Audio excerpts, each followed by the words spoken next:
Vamos a explicar cómo se creó esta fuente de voltaje y cómo es que se transformó esta corriente y voltaje alterno en directo. Empezamos por conectar los dos cables que van directamente a la luz, al enchufe, que son corriente alterna. De aquí este transformador convierte esos 120 volts en 5 volts. Aquí hay que tomar muy en cuenta que estos 5 volts siguen siendo corriente alterna y voltaje alterno. Estos 5 volts se conectan a un puente de diodos junto a otro circuito que juntos transforman ese voltaje y esa corriente alterna en directa.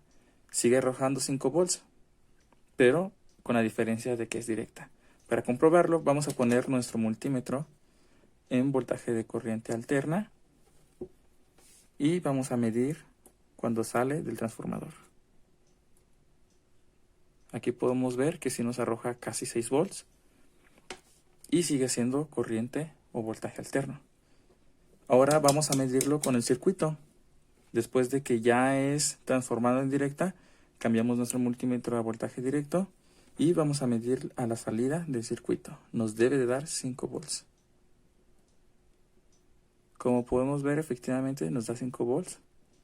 Y así es como nosotros creamos nuestra fuente de voltaje.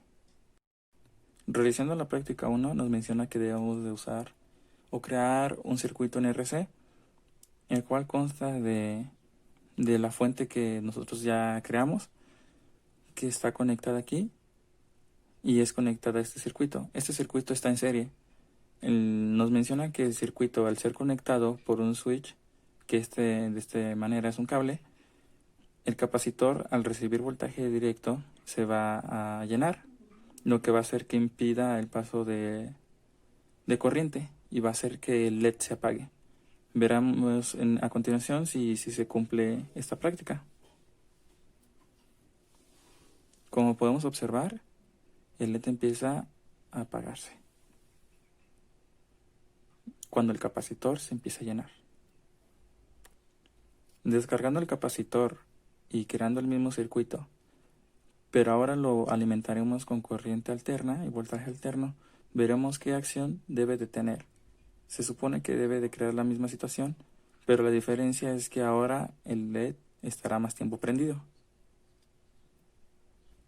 Como podemos ver, a diferencia del otro circuito, ahora están los electrones y la corriente está libremente. No solo llena el capacitor, sino que está libremente.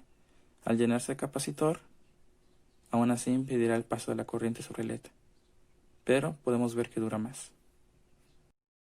Ahora, con los mismos componentes realizaremos un circuito en paralelo. Podemos ver que el capacitor está en paralelo con el LED.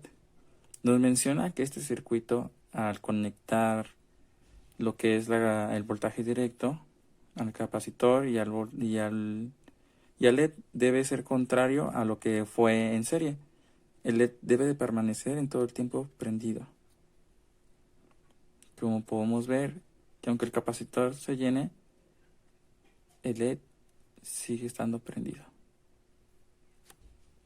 ¿Qué es lo que ocurre cuando nosotros alimentamos este mismo circuito con voltaje alterno? Bueno, realmente lo vamos a ver y ¿qué es lo que pasa? Como podemos ver, el LED no se prende. Pero ¿qué ocurre si nosotros desconectamos nuestro capacitor? El LED prende. Lo volvemos a poner y se apaga. Esto ocurre ya que la corriente, al estar alterna, está libremente. No solo está en el capacitor, está libremente. Cuando se desconecta el capacitor, al estar libremente, puede pasar la corriente al LED y este se puede prender.